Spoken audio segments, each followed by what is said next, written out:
How's it going, everybody? Bryan Alvarez here on Wrestling Observer Live. We are here every day, Monday through Friday, noon Pacific 3 Eastern, Sunday 3 Pacific 6 Eastern, Saturday mornings with Jim Valley, 10 a.m. Pacific 1 Eastern, Sundays with Andrew Zarian.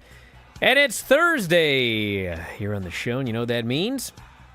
Got a lot to talk about here today. AEW Dynamite last night. I thought it was a great show, actually. And they managed to pull it off, so we'll talk about that as we get going, but we got a lot of other news we got to get into first, including updates on Homicide, who is retiring tonight due to a health issue, and we're going to tell you about that. We've also got a lot of notes from a Chris Bay interview that he did with Chris Van Vliet, talking all about his injury and paralysis and where he is right now. We'll tell you about that. Lex Luger and Sting in the Hall of Fame. I see everyone's talking about that one. We'll talk about it as well. Kamala perhaps going in. Soraya's career perhaps ending soon. David Finlay heading to Sakura Genesis, I think, to win the IWGP World Heavyweight title. But a lot to get into. And so we'll get into that today, plus NXT ratings and plenty more. So if you'd like to contact us, we might have time. You can try anyway. 425-780-7566 is the phone number. That's a text message phone number. 425-780-7566. Email at 4wonline@gmail.com. I am on Threads and Instagram at F4WOnline. And I'm on X and Blue Sky at Bryan Alvarez. You can subscribe on X and chat with me at any time. All of my X-subscribers, I try to answer all of the questions and such. And you can get a cameo at 4W Online. I deliver great cameos, if I do say so myself. So anyway, check it out. Back in a moment. Observer Live.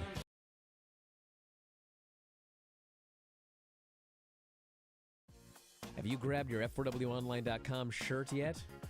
Well, we got a bunch of them. They're up in the store right now. F4WOnline.com/shirts. You can grab your -5 stars shirt, your Dave Meltzer Wrestling Observer shirts, even the brand new After Dark Radio shirt. You love Granny? We have Granny's Gang shirts. Have you ever won a shoot battle royal? Probably not, but you can tell people you did. So check out the store. All of these great shirts and more. It's through Pro Wrestling Tees. F4WOnline.com/shirts. That's F4WOnline.com/shirts.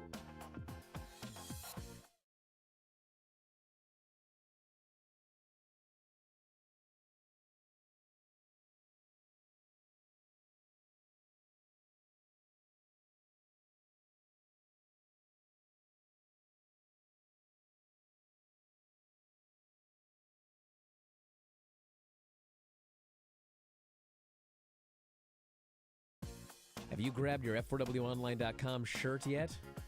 Well, we got a bunch of them. They're up in the store right now. F4WOnline.com/shirts. You can grab your -5 stars shirt, your Dave Meltzer Wrestling Observer shirts, even the brand new After Dark Radio shirt. You love Granny? We have Granny's Gang shirts. Have you ever won a shoot battle royal?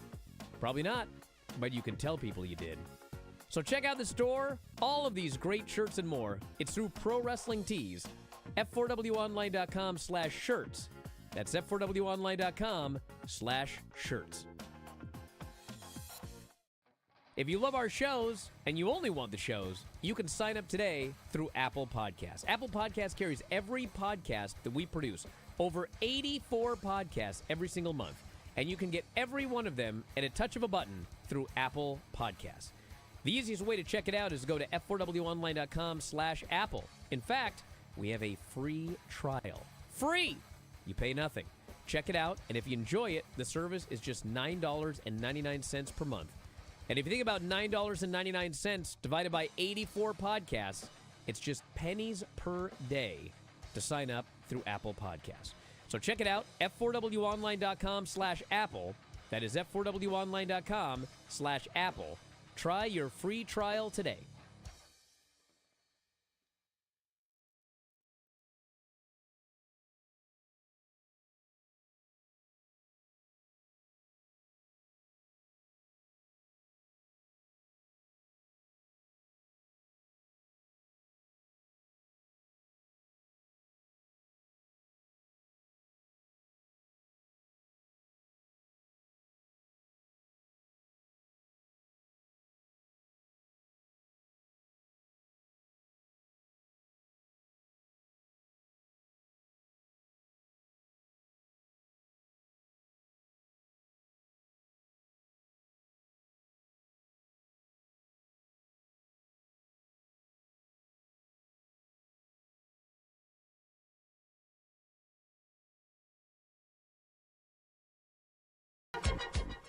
Back in the show, Bryan Alvarez here, Wrestling Observer Live. What's the matter? Nothing's the matter. I decided I was going to talk about something. I was going to start with, like, all of the health news, Homicide, Chris Bay. I will get to that, but I want to start with this because somebody mentioned something on the chat that actually has nothing to do with what I'm going to talk about, but it does.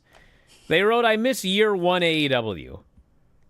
And they're actually talking about the Moxley match because, you know, there were a lot of people involved that were former WWE guys and this and that.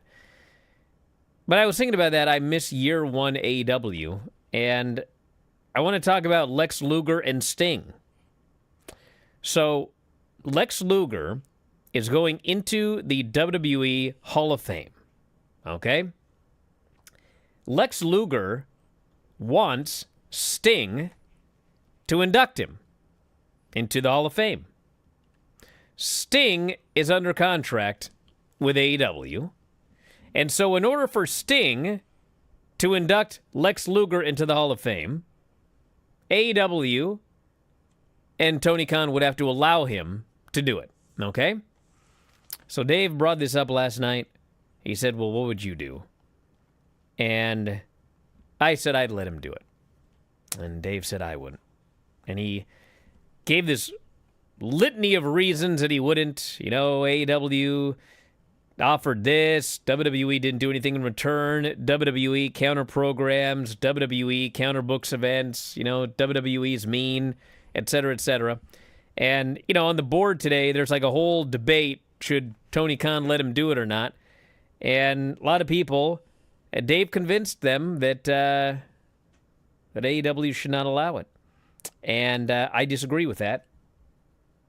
And I'm going to tell you again why, with a little bit of added, because that person noted he misses year one AEW, okay? So, my argument is this. Like, everyone's argument about, well, WWE did this, WWE didn't do that, AEW, blah, blah. That's all about AEW and WWE. And to me, this is about Lex Luger. Now listen, I've said 1,000 times, the WWE Hall of Fame, it's a goofy gimmick, okay? It's like, it's not real. I mean, listen, God bless the guy. This is a super nice guy. I'm a big fan of the guy. But there's talk of Kamala going into the WWE Hall of Fame. I mean, which would have been nice when he was still alive. And that would have been nice as well. But the point is, like, I don't want to mention names that have gone in the WWE Hall of Fame, but James Dudley, the limousine anybody can go to the WWE Hall of Fame. It's not like a real Hall of Fame, you know. But here's the point, okay? Here's a very important point. It's real to Lex. It means a lot to Lex Luger. It is very, very important to Lex Luger. Lex Luger's had a lot of hard battles in his life. He's just now, thanks to DDP, learning to stand up out of a wheelchair on his own. He's getting this Hall of Fame induction, which is very important to him, and he wants Sting to induct him into the Hall of Fame. So, if it's me, and I make the decision, I'm letting Sting induct the guy into the Hall of Fame. Now, yeah, you can do all of the business arguments. Oh, well, you know, WWE's doing a full tour the week that AEW is in Europe, and you know they let this Texas. No, when they're doing they're doing. Oh, that's right. Yes, that's at the end of August. Well, both. But I mean, the thing to me is that's all business. Okay, how is Lex Luger being inducted by Sting going to drastically boost WWE's business? It's not. Isn't the Hall of Fame airing at like 2 a.m.? Like, what difference is it going to make in WWE's business if AEW allows Sting to induct Luger? What difference is it going to make in AEW's business if they allow Sting to induct Luger? The answer is it's going to make no difference in business for anybody, but it will make a big difference to Lex Luger. So to me, do it. Now, there was also the reason I brought up 2019, whatever the guy said about how he misses the old AEW, is There's that whole thing, well, you just can't be nice. You don't want this idea that you'll just do whatever for them and they don't do anything for you and you're just allowing yourself to be bullied and the public perception of you and this and that and Dave has mentioned before the public perception problems of AEW, and I don't buy that at all, okay? Because here's the thing. AEW is struggling in a lot of ways right now.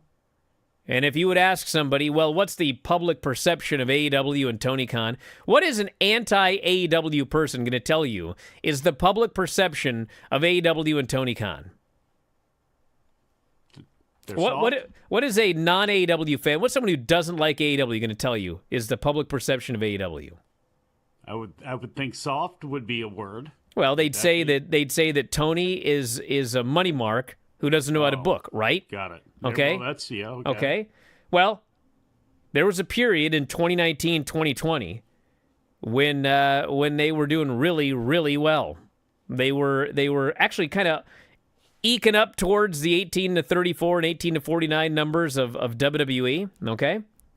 Well, what was the public perception of anti-AEW fans in 2019 and 2020? It was exactly the same. Tony is a money mark who doesn't know how to book. That's always been the perception. That's been the public perception from anti-AEW people when they were a success, when they were less of a success. You can't call them a failure, but even if you could call them a failure now, it doesn't matter. Whether they've gone like this, up or down, the anti-AEW people have always said the same thing. He's a money mark that doesn't know how to book. So it's not public perception that has caused them to be where they are now. Whatever's going on right now, if they're down in this or that or whatever, it's because fans decided they don't like the main event scene. They decided they want to watch WWE again because they like the booking better. It's whatever. But no one is an AEW fan, and they hear on Reddit that Tony Khan is a money mark that doesn't know how to book, and they go, I ain't going to watch it anymore. They're either watching it or not. They're either liking it or not because they either like the product or not. But literally, whether Tony allows Sting to induct Luger or not will have absolutely no bearing on his business whatsoever. There is nobody who is an AEW fan who's going to hear, I can't believe that he is going to let Sting induct Luger after WWE counter-programmed Collision last week. That's it! I'm not watching anymore. So ultimately, at the end of the day, it ain't going to make any effect whatsoever on business. And to me, what's the best decision for Lex Luger?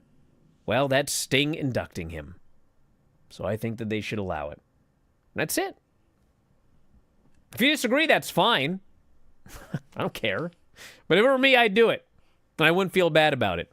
Nor would I care about what anyone on the internet had to say about it. And I would go back to doing my job to the best of my ability. That's my speech. Thank you for your TED Talk. I'm glad I came to it here. Would you let him?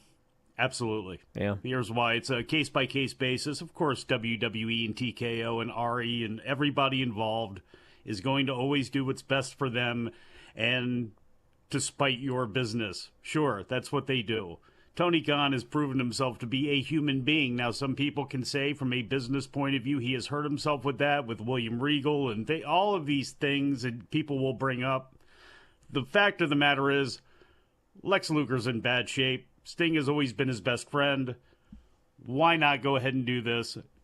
If you want to put some attachments on it, I'm sure that can be negotiated by lawyers or whatever it is. But as a human being, in this case, taking it separate from all the others, absolutely let him go. Back in a moment with more Observer Live.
Back in the show, Bryan Alvarez here, Wrestling Observer Live.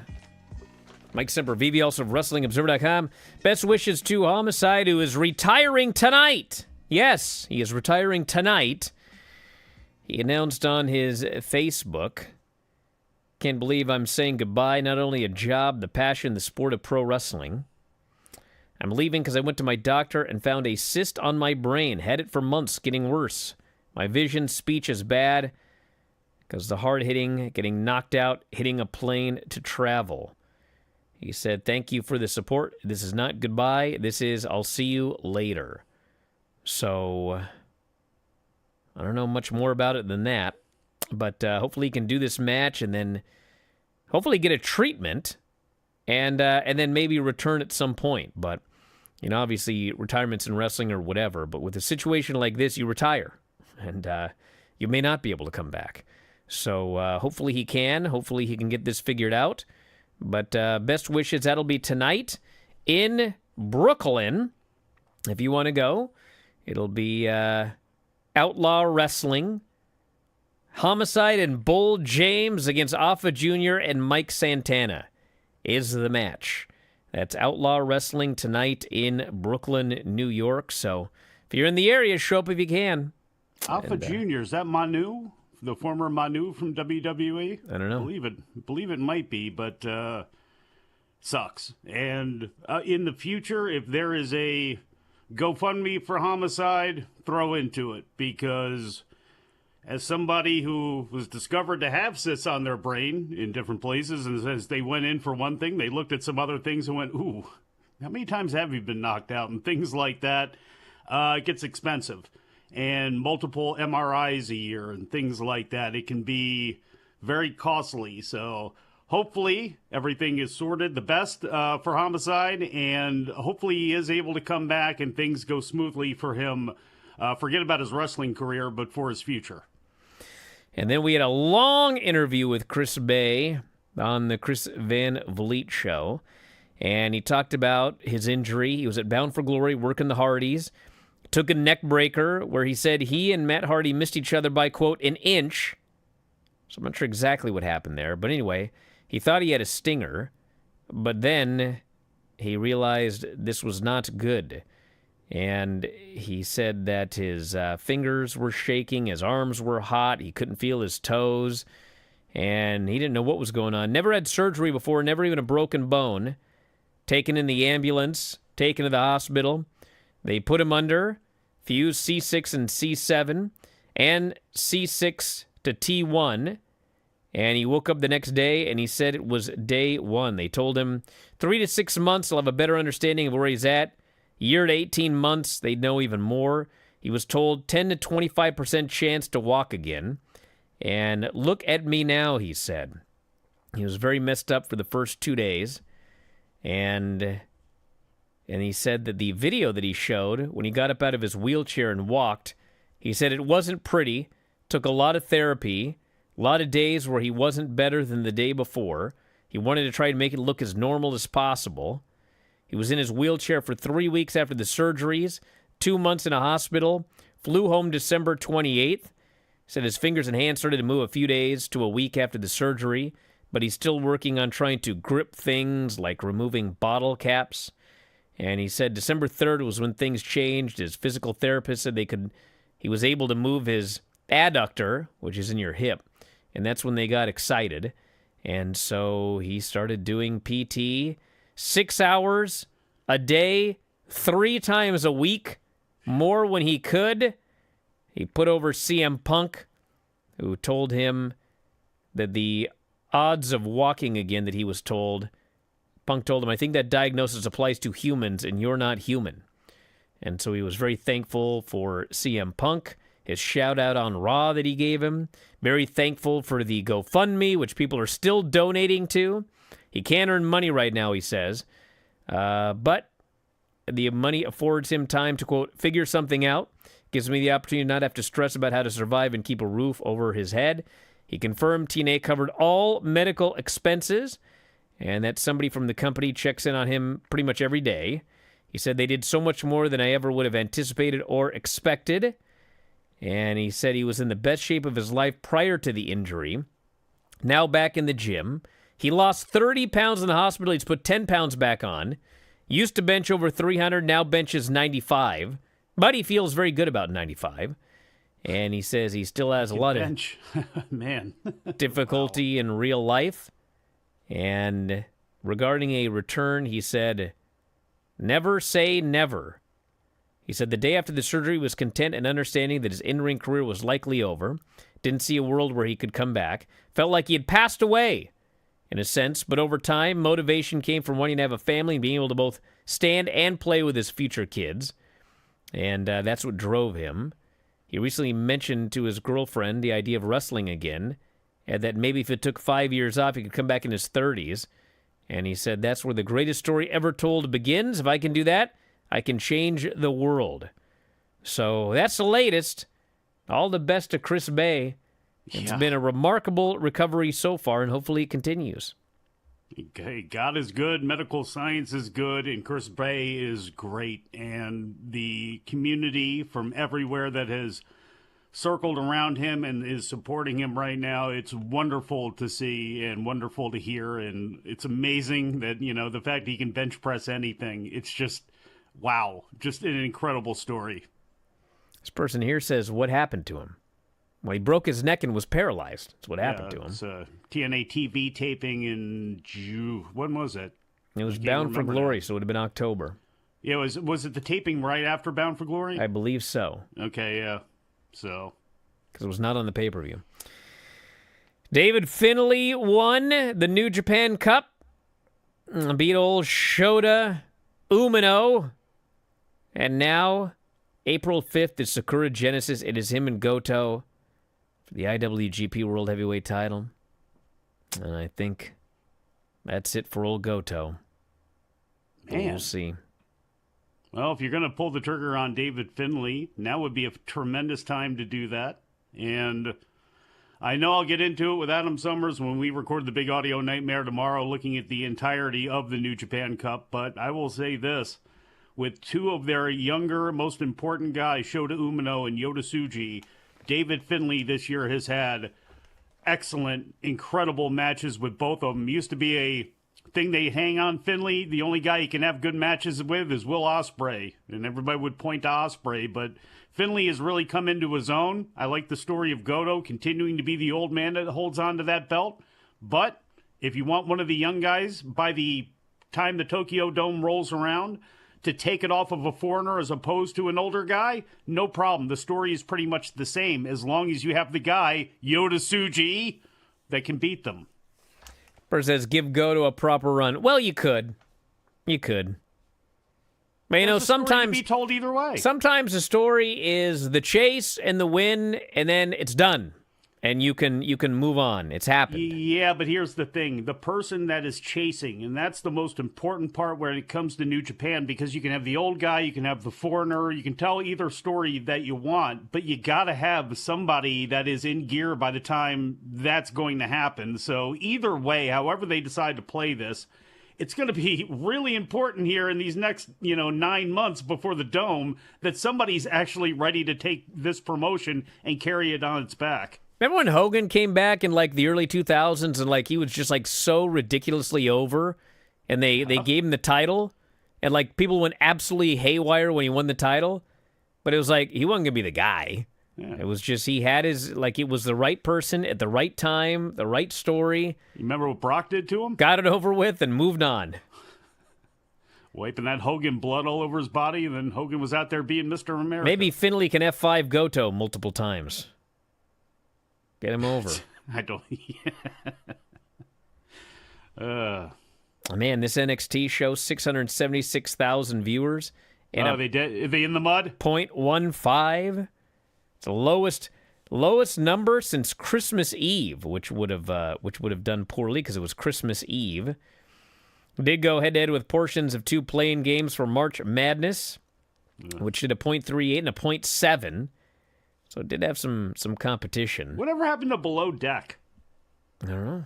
Maybe the ship sank. I don't know. It just vanished. Vanished, like the Bermuda Triangle. No, the Bermuda Triangle doesn't vanish. Things vanish in the Bermuda Triangle. Maybe the boat went there. Sorting that for me, thank you. Well, yes. So a guy yesterday was all angry that I was promoting After Dark on Sports Byline, which was going to air on Sports Byline later that same day. Sorry, brother. Like, what do you want me to do? Why are you doing all this shilling all the time? Shilling? Yeah. Well, first off, it's my job. My job is to promote. Feel like sometimes I got to teach people how to do it by doing it myself. Bill Goldberg even believes he'll be cleared to wrestle soon. He got some therapy, some stem cell therapy, took some time off from the gym. He's going to start throwing around that weight again. Oh, boy. Yeah, this guy. What did he say here? Oh, okay, all right. I apologize. I read it wrong. He's going to start doing stuff 7-8 days from now. I originally thought he said he was going to start training 7 to 8 days a week, which means he'll be right back in that stem cell situation again. Back in a moment with AEW Dynamite. Observer Live.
And now everyone's talking about After Dark here in the chat. This guy didn't even know I was into the Supernatural, he says. Bro, I've been doing that show you're listening to this show right now. Yeah, because of Paranormal Radio, because I used to listen to Art Bell. Yeah. And then I did a show on Art Bell's streaming network. And I did a podcast on the website. Mm-hmm. So, like, if you sign up at WrestlingObserver.com, which you can do, by the way, with our new subscriber special, half off. We got annual and monthly specials. F4WOnline.com/new.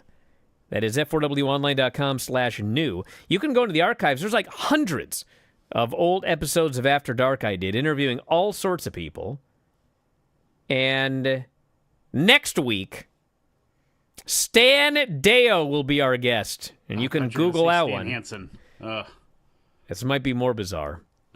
He was on Coast to Coast many, many times. Stan Deo. We've got a lot to talk about everything. But anyway, check that out at F4WOnline.com/new, or you can grab the podcasts on Apple, Spotify, or YouTube. Podcast only.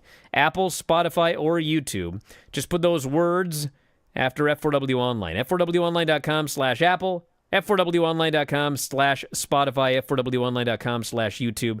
And Apple Podcasts, you can actually go up there and get a free trial of the member service. So you should go up there and give that a shot. Back in the archive, if people want to start digging back into ones, the Jonestown Survivor, that episode is still incredible. That was probably the best After Dark that's ever been done. Maybe the best show I've ever done, people said. But yes, go check that out in the archives.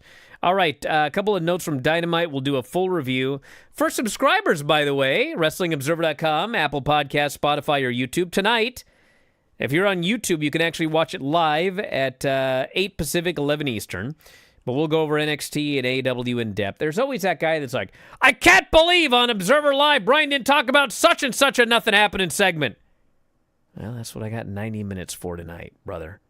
So, like, what do you want me to do?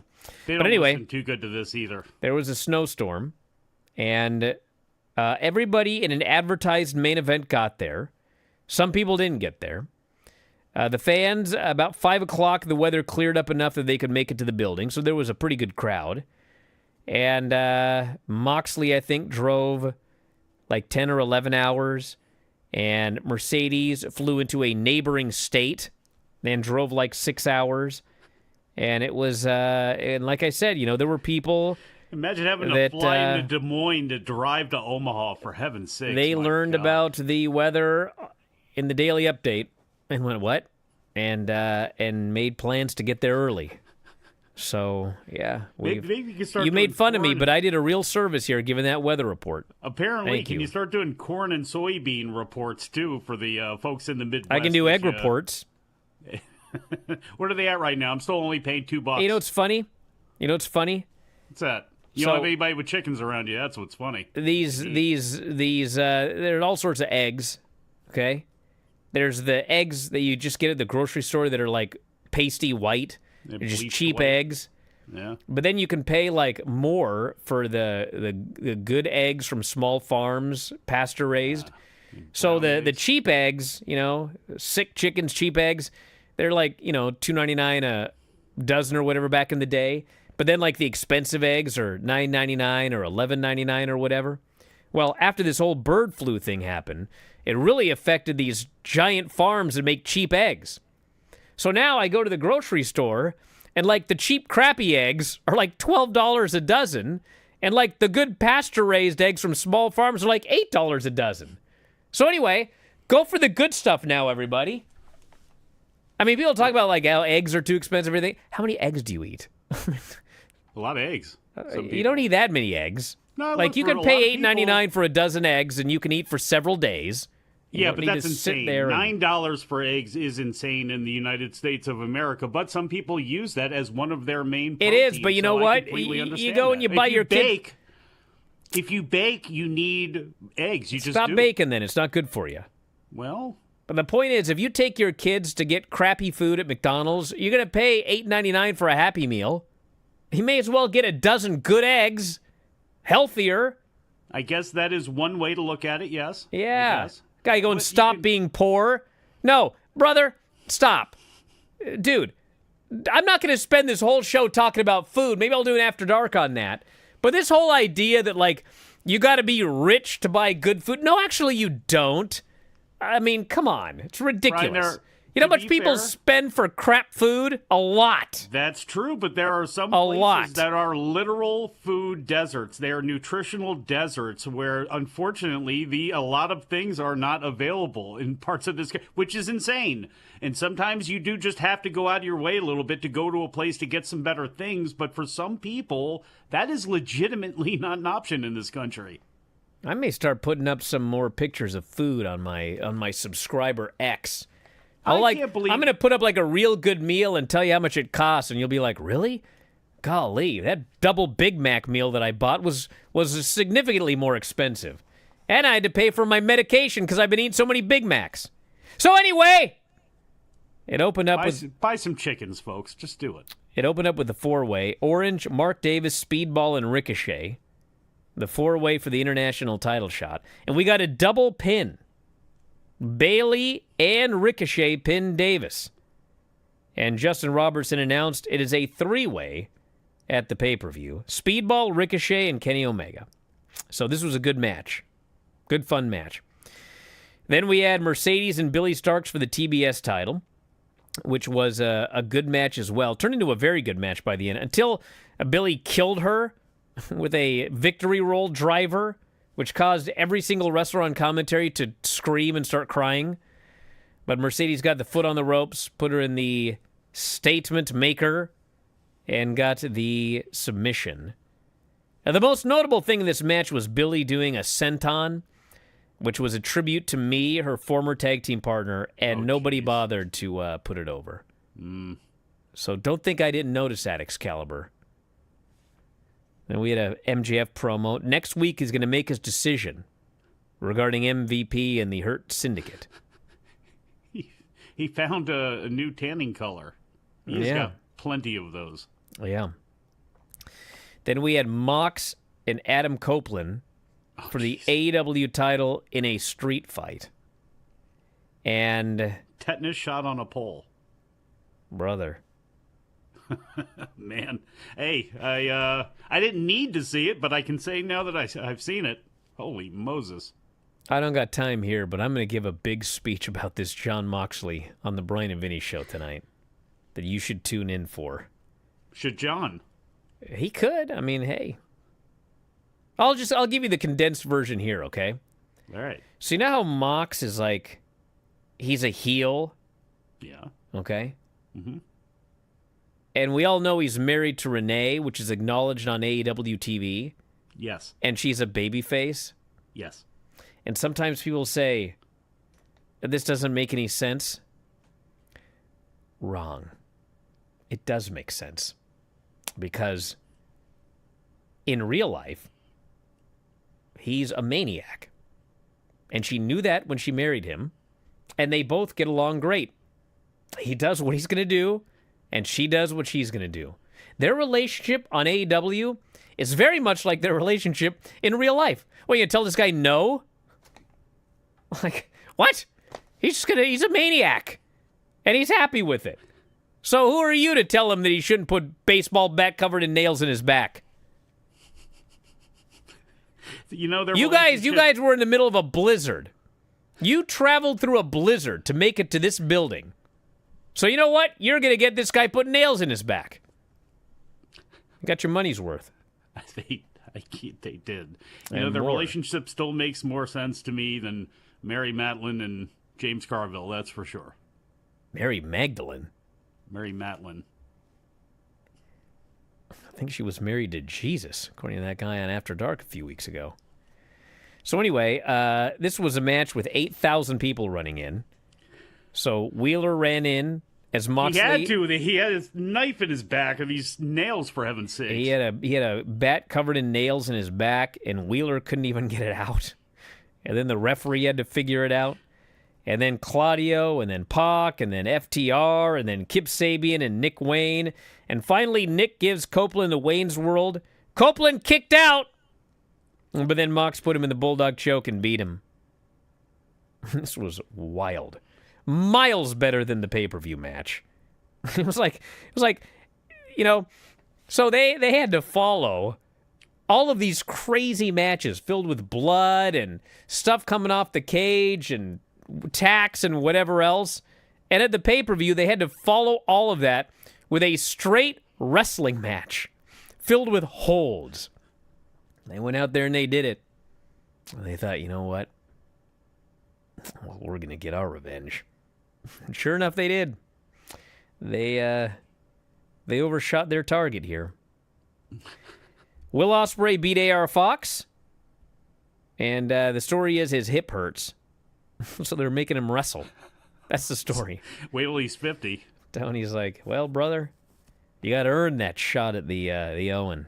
I can't just put you in, Will Ospreay. Go out there with a broken hip and keep working. The missus called and said, you have to wrestle. That's your penance for lying to her. Hangman did a promo. He's in the Owen Hart Cup. And Mercedes did a promo hinting. She said, whoever trained Billy, that person knows nothing about wrestling. That person's supposed to be Athena. Even though in real life, Athena didn't train Billy Starks. I actually thought that Mercedes was talking about me. Oh, I was fixing to really get mad. And then the main event was Chris Statlander and Megan Bayne. Tony Storm on commentary. This was by far the best thing they've done with Megan Bayne. It was by far the best match she's had. It wasn't just her not selling and posing like she's been doing. They had a match, and Chris Statlander was awesome, and they went back and forth and churning each other and slammed each other and smashed each other and this, that, and the other. And then finally, Megan gave her the F5 on the floor, another one in the ring, got the pin. And then Tony in her gown taped her fists, hit the ring. They had a big brawl.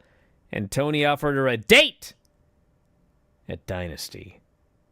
So, there you go. I thought this show was actually quite great. Like, all things considered, I thought this show was great. And one of the actual things that was good about this show was that they did less. Because apparently there were people that were going to be on the show that weren't there. So my presumption is there probably was going to be a segment with the Hurt Syndicate. There probably was going to be a segment with MJF. I don't even know if MJF was there or not. But the point was, it was like they only had a few things they did. They did the four-way, the Billy match, the Copeland match, and really the Statlander match. The Will Ospreay match was just it was just kind of there to do something. And then some quick promos backstage, and I thought the show flowed great. I thought everything got enough time to breathe. They didn't do too much. This was like the best Dynamite in a long time, I thought. I thought it was pretty darn good. And, for all the reasons that you mentioned there, and Billy Starks, was kind of worried about her because of how she was presented in the interviews and everything. Would she be able to get over? But during the match, again, she actually held her own very, very well in there, and I thought did a good job. Back in a moment with more Observer Live.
Back in the show, Bryan Alvarez here, Wrestling Observer Live. Mike Sempervive, also of WrestlingObserver.com. So are you here tomorrow or what? I don't know. I'll let you know. Oh, well, you know what? I'm going to be here because it's Fun Friday. And Lance is going to be here as well. That's the plan. And I'm going to let Lance... I'm going to talk to Lance tomorrow, all right? And I'm also going to... I'm also going to talk to him about Lex Luger and Sting. Remember, it's Fun Friday now. Yeah, it's going to be Fun Friday, all right. So anyway, that'll be tomorrow on the program. And then tonight, it's the Bryan and Vinny show. And what's this guy angry about? Oh. What? There's always someone angry about something. Oh, will Bryan give an uncensored rant about the Avon Fallon angle? Are you kidding me? Are you kidding me? Heck yeah, I will. This has been building now for days. No, this angle's been, I mean, this thing with me and Ava has been building for like a year, if you watch the show. But anyway, yes, tonight's AEW NXT and the Bryan and Vinny show you can watch live on YouTube, which is f4wonline.com/YouTube, 8 Pacific, 11 Eastern. It's a fun chat, so watch along, or you can get the podcast afterwards. But all the details of Dynamite and NXT. So it's going to be a fun show coming up here tonight. And then, yes, be ready for tomorrow, my friend. Hey, stop that shilling. Huh? Stop that shilling. I shill all I want. So anyway, check out After Dark yesterday as well. That podcast is up for subscribers. And there's replays on Sports Byline for free. So anyway, we're going to wrap it up. Thanks, Mike, as always. Callers and listeners, everybody in the studio. We'll talk to you next time. Wrestling Observer Live.